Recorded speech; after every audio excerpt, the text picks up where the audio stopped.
Ghost of Tsushima has a remarkable open-world map that uses conventional AAA map design. However, it gives the conventions new life by creating a more intuitive system for exploration, and then caches that system in the culture and spirituality of the Japanese setting. Ghost of Tsushima completely abandoned the standard modes of directing the player through an open-world map.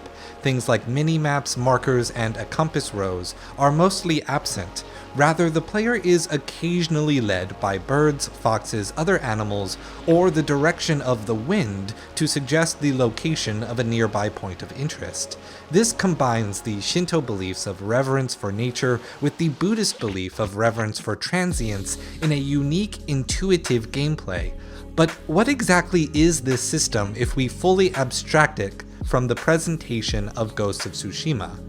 If we do, I think you will see that this critically acclaimed navigation system is in fact not abandoning those standard modes, but evolving some of the earliest open-world games that inspired the genre. While games like Mario 64 and Zelda: The Ocarina of Time established conventions for making 3D games enjoyable, they relied primarily on distinct levels and narrative direction to instruct the player on where to go next. The first game in my recollection to create player direction more exclusively tied to gameplay was Shadow of the Colossus. In Shadow of the Colossus, the player is able to raise aloft their magic sword, and in doing so, a shaft of light points to the next Colossus that the player must slay.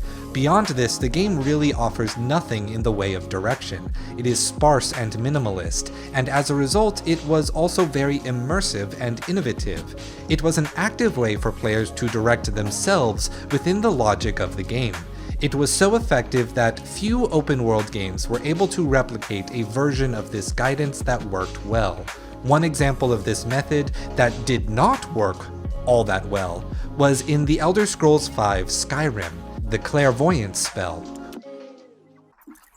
While the player casts this spell, the character would raise their magic hand aloft, and a misty trail of magic would appear. It would generally point in the direction of the player's active objective, but frequently stopped early before being terribly useful.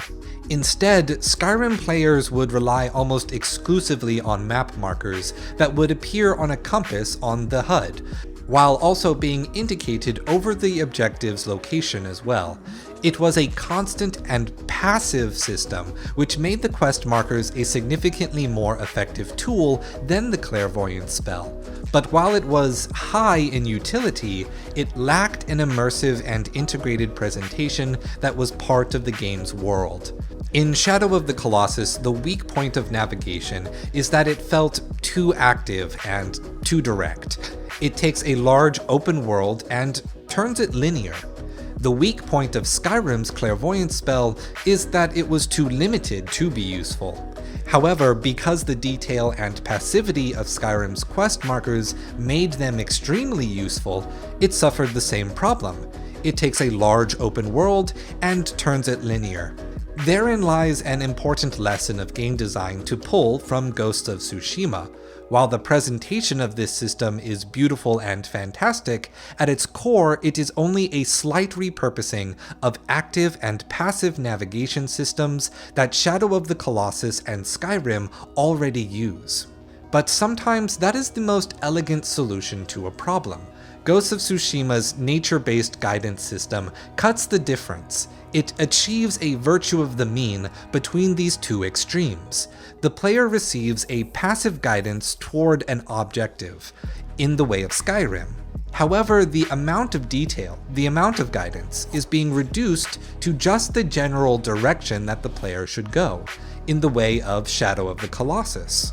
The style of the guidance is placed within the world to achieve immersion rather than within a HUD to maximize utility. Ghost of Tsushima took a distinct lesson from design principles established by these games, and games like them, and made something entirely new. The guidance system in Ghost of Tsushima was both immersive in the world rather than just a tool in the HUD, but activated passively and contextually by exploring the world. Guidance itself was a reward for playing the game, and as such, it could motivate exploration directly through frequent and positive discovery. And in a broader sense, it reproves the rule that when it comes to game design, sometimes all you really need to do to improve on a system is to make slight changes that borrow from other conventional wisdom. Thank you for watching. Make sure to subscribe to the video and consider purchasing my books. And remember, stay true.